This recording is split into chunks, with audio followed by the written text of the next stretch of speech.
여수 해안가 벙커들에 대한 본격적인 실태 조사가 가시화되고 있습니다. 전라남도와 여수시, 시의회 관계자들이 처음으로 현지를 함께 둘러보고 조사 여부를 타진했습니다. 관리를 해야 되는 상황이라고 판단하기 때문에 고흥 제주간 카페리오 선사가 최근 7개월여 동안 운항과 중단, 재운항을 연거푸 번복하고 있습니다. 석연치 않은 배경 살펴봅니다. 기본적인 방역수칙의 위반이 코로나19 악순환의 고리가 되고 있습니다. 이번엔 자가격리를 해야 할 밀접 접촉자가 여기저기 다니다 4명이나 감염시켰습니다. 한센인 정착촌 여수 도성마을이 정부의 취약지역 생활여건 개조사업 대상지가 됐습니다. 2024년까지 모두 22억 원의 사업비가 배정될 예정입니다. 여러분 안녕하십니까? 금요일 밤 여수 MBC 뉴스데스크입니다. 얼마 전 무더기로 발견된 일제 군사기지 추정 벙커들에 대해 관계기관이 모여 조사와 활용 방안을 논의했는데요. 이 벙커의 가치를 제대로 조사해야 한다는데 의견이 모아지고 있습니다. 강서영 기자가 취재했습니다. 일본 해군 고지도를 근거로 일제강점기 해군 항공기지로 추정되고 있는 여수시 신월동 인근의 벙커들. 보도 이후 다른 여수 지역에도 비슷한 벙커가 존재한다는 제보가 속출했습니다. 하지만 여러 벙커와 공문원의 존재에도 여수시는 지금껏 문화재 등록을 단 한 건도 진행하지 않아 논란이 된 바 있습니다. 최근 전라남도와 여수시, 지역구 시의원이 대책 마련을 위해 한자리에 모였습니다. 관련 분야를 연구해온 주철희 박사는 여수시의 적극적인 조사를 요구했습니다. 문화재 등록을 위해선 지자체의 조사가 선행돼야 하기 때문입니다. 근린문화유산 등록을 하시라고 요청을 계속 드렸고 지금 한 7, 8년이 흐른 겁니다. 시간이. 그 여천초등학교 뒤에 있는 지하벙커 있지 않습니까? 땅 주인이 그거 깨버리려고 했던 거 아닙니까? 여수시는 벙커가 위치한 곳이 사유지이기 때문에 문화재 등록을 위한 협의가 쉽지 않다고 난색을 표하면서도 이번에 발견된 벙커의 문화재적 가치를 조사할 계획은 있다고 덧붙였습니다. 연구를 하시는 분들이 보기에는 속 터질 수도 있겠죠. 그러나 이제 시에서는 여러 가지 사업에 대한 우선순위나 또는 문화재적 투자 비용에 대한 여러 가지 사실이 있기 때문에 우선 지금 현재 이슈가 되는 부분에 대해서도 전문가와 지금 협의를. 이미 전남도청 내에서는 일제강점기 유적을 보존하고 관리해야 한다는 공감대가 형성돼 연구 용역까지 진행된 상황. 전남도는 벙커의 가치를 조심스럽게 인정하면서 여수시가 조사에 나선다면 협조할 용의가 있다고 말했습니다. 장수성이나 역사성이 있는 거니까 신중히 한번 접근할 필요는 있는 거죠. 일제 강점기 유적들이 관리를 해야 되는 상황이라고 판단하기 때문에 일단 우리가 오히려 지원 사업으로. 지역구인 권석환 시의원도 관련 예산 확보의 의지를 보이며 조사 필요성에 공감했습니다. 알고서도 안 하고 있는 이 자체는 외로서도 문제점이 있기 때문에 어떤 예산을 확보해서라도. 무관심 속에 방치되던 일제 군사기지 추정 벙커들. 조사를 통해 벙커의 역사 문화적 가치가 제대로 조명될 수 있을지 관심이 모아지고 있습니다. MBC 뉴스 강서영입니다. 악취 민원 등이 끊이지 않았던 여수 도성마을이 국가균형발전위원회가 선정한 취약지역 생활여건 개조사업 대상지에 포함됐습니다. 이에 따라 여수시는 오는 2024년까지 국비 15억 원을 포함해 모두 22억 원의 사업비를 들여 폐축사를 포함한 혐오시설을 정비하고 위생시설과 방제시설 등의 생활 인프라를 정비할 계획입니다. 한센인 정착촌인 여수 도성마을은 마을 건축물의 70% 이상이 슬레이트로 지어진 데다 폐축사와 창고 250여 동이 방치돼 각종 생활 민원이 이어져 왔습니다. 여수 지역 일부 숙박업소의 오폐수 무단 방류가 논란이 된 가운데 여수시가 오수 처리 시설에 대한 특별 점검을 실시합니다. 여수시는 다음 달 말까지 돌산과 화양지구에 있는 숙박시설과 카페 등을 대상으로 오수 처리 시설의 가동 여부와 관리 실태, 방류수 수질 기준 등을 점검할 계획이라고 밝혔습니다.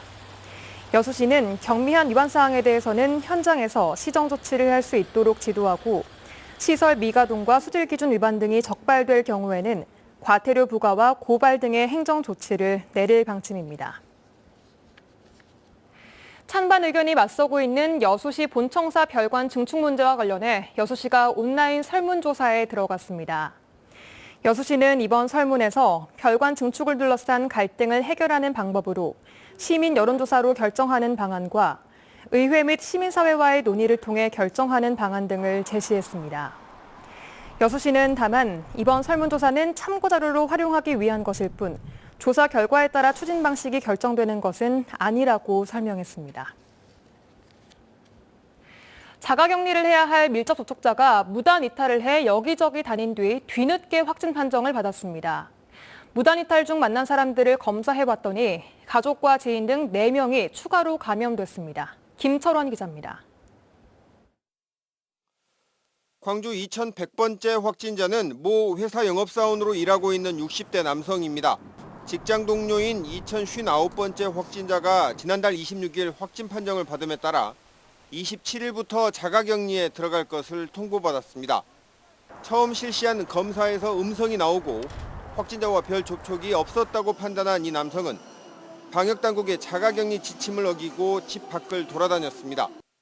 휴대전화에 자가격리자들이 깔아야 하는 어플도 깔지 않고 가족 모임과 지인 모임을 잇따라 가졌습니다. 그러던 중 지난 3일 증상이 발현돼 확진 판정이 나왔는데 이 남성이 무단 이탈 과정에서 만났던 친인척과 지인 등 4명이 추가로 감염된 것으로 드러났습니다. 앞으로 자가격리에 대한 안전앱 설치를 의무화 더 강화하고 또 모니터링 담당한 직원들이 좀 더 치밀하게 질문을 할 수 있도록 지난 1년 동안 이 남성처럼 자가격리를 어겼다 방역당국에 적발된 사례는 모두 42건, 광주시는 이 중 37건을 고발했습니다. 광주시는 이 남성 또한 감염병 예방법 위반 혐의로 고발한다는 방침입니다. MBC 뉴스 김철원입니다. 전남 지역 소재 대학 졸업자들의 전남 거주 비율이 매년 감소하고 있는 것으로 파악됐습니다.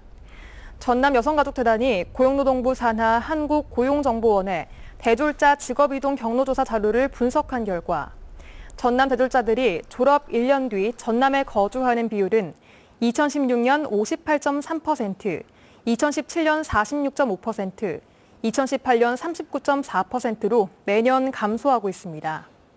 반면 전남 지역 대졸자들의 도내 취업률은 지난 2018년 기준 39.1%에 그쳐 일자리 부족이 전남 이탈의 주요 원인으로 분석되고 있습니다.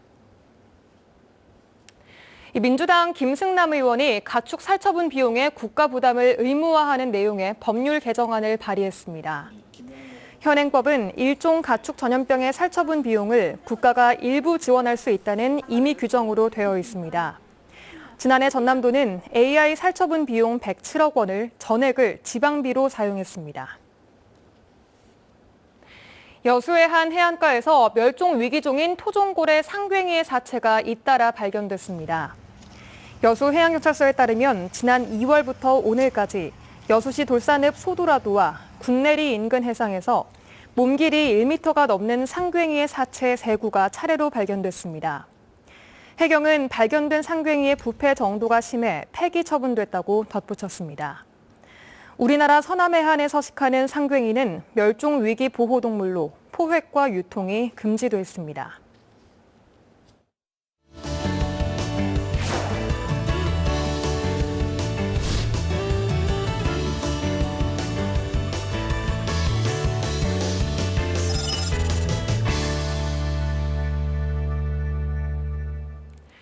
지난해 첫 운항을 시작했다 석 달여 만에 중단된 고흥 제주 간 카페리호가 오는 8일 운항을 재개합니다. 하지만 카페리 운항 선사 측은 여전히 포항 울릉도 간 카페리 운항 사업자 공모에 참여하는 등 항로 변경을 시도하는 정황들이 확인되면서 지역사회 내 우려도 커지고 있습니다. 김주희 기자입니다. 지난해 7월 새롭게 건조돼 고흥 녹동에서 제주 성상 포항 간 항로에 취항했다. 불과 석 달여 만에 운항이 중단됐던 15,000톤급 카페리 썰라이즈 제주호. 당시 AS와 선박 수리 등이 운항 중단 이유였습니다. 이 썰라이즈 제주호가 오는 8일 운항을 재개합니다. 여수지방해양수산청은 최근 선사인 H해운 측이 제출한 녹동 성산포 항로 사업 계획 변경 신청을 인가했습니다. 이로써 선라이즈 제주호는 매주 화요일을 제외하고 주 6회 고흥 녹동에서 제주 성산포간을 왕복 운항합니다. 선박술이나 이렇게 채양할 때 필요한 인력들을 다 지금 재채용을 다시 마무리했고요. 지금 3월 8일 첫 성산포에서 녹동으로 하는 첫 출항 아침 8시에 출항하는데 그걸 준비를 지금 마친 상태로 지금 성산포에 대기 중입니다. 그럼에도 고흥군은 선라이즈 제주호의 녹동 성산포간 운항이 지속될 수 있을지에 대해서는 확신을 갖지 못하고 있습니다. H해운 측이 여수해수청에 제출한 운항계획 변경일이 5월 31일까지로 명시돼 있기 때문입니다. 또 H해운 측이 포항해수청에 포항울릉도간 카페리 사업자 공모 참여를 제한한 것이 부당하다며 법원에 제기한 공모집행 정지 가처분 신청이 최근 받아들여진 것도 이유입니다. 선사 측은 코로나19에 따른 경영 위기 속에서 기업 존립을 위해 모든 가능성을 열어두고 검토할 수밖에 없다는 입장을 밝혀왔습니다. 고흥 제주를 바닷길로 잇는 카페리호가 새롭게 추가 취항하면서 지역 관광과 경제 활성화를 기대했던 지역사회. 하지만 어딘지 석연치 않은 선사 측의 행보에 지역사회는 여전히 우려의 시선을 거두지 못하고 있습니다. MBC 뉴스 김주입니다. 전라남도가 순천대학교와 광양항만물류고등학교를 연계한 글로벌 물류 인재 사업을 추진합니다. 전라남도와 해양수산부가 지역 항만물류 우수인재 육성을 위해 순천대학교 항만물류고와 협력하는 사업으로 도내 항만물류업계 취업과 인재 역외 유출 방지, 기업 인력 수급 등을 지원하는데 국토비 2억 6,500만 원이 투입될 예정입니다. 이번 사업을 통해 순천대와 항만물류고는 취업 대비 물류 전문가 특강과 취업 캠프, 자격증 취득 지원 등을 실시하고 졸업과 동시에 관련 기업에 취업하도록 종합적인 지원에 나서게 됩니다. 여수광양항만공사가 한중일을 오가는 노선 컨테이너 서비스를 신규 유치했습니다. 항만공사는 신규 서비스에 1000TEU급 선박 3척을 투입할 계획으로 지난 3일 첫 번째 선박인 써니 아이리스가 광양항 국제터미널에 입항했습니다. 공사는 신규 항로가 개설됨에 따라 중국과 일본 지역으로의 화물 운송이 원활해져 올해 물동량 증가에 도움이 될 것으로 기대했습니다. 순천시가 지역 문제 해결을 위해 시민 실험실을 운영합니다. 순천시는 주민이 주도적으로 지역 문제를 해결하는 주민 자치 역량을 강화하기 위해 시민 실험실을 운영하기로 하고 관련 공동체 모집에 나섰습니다. 시민 실험실은 지역 주민과 전문가, 공무원이 연구팀인 마을 디자인단을 꾸려 지역 문제를 발굴하고 해결 방안을 모색하게 됩니다. 순천시의회가 제249회 임시회를 열고 7일간의 회기 일정에 돌입했습니다.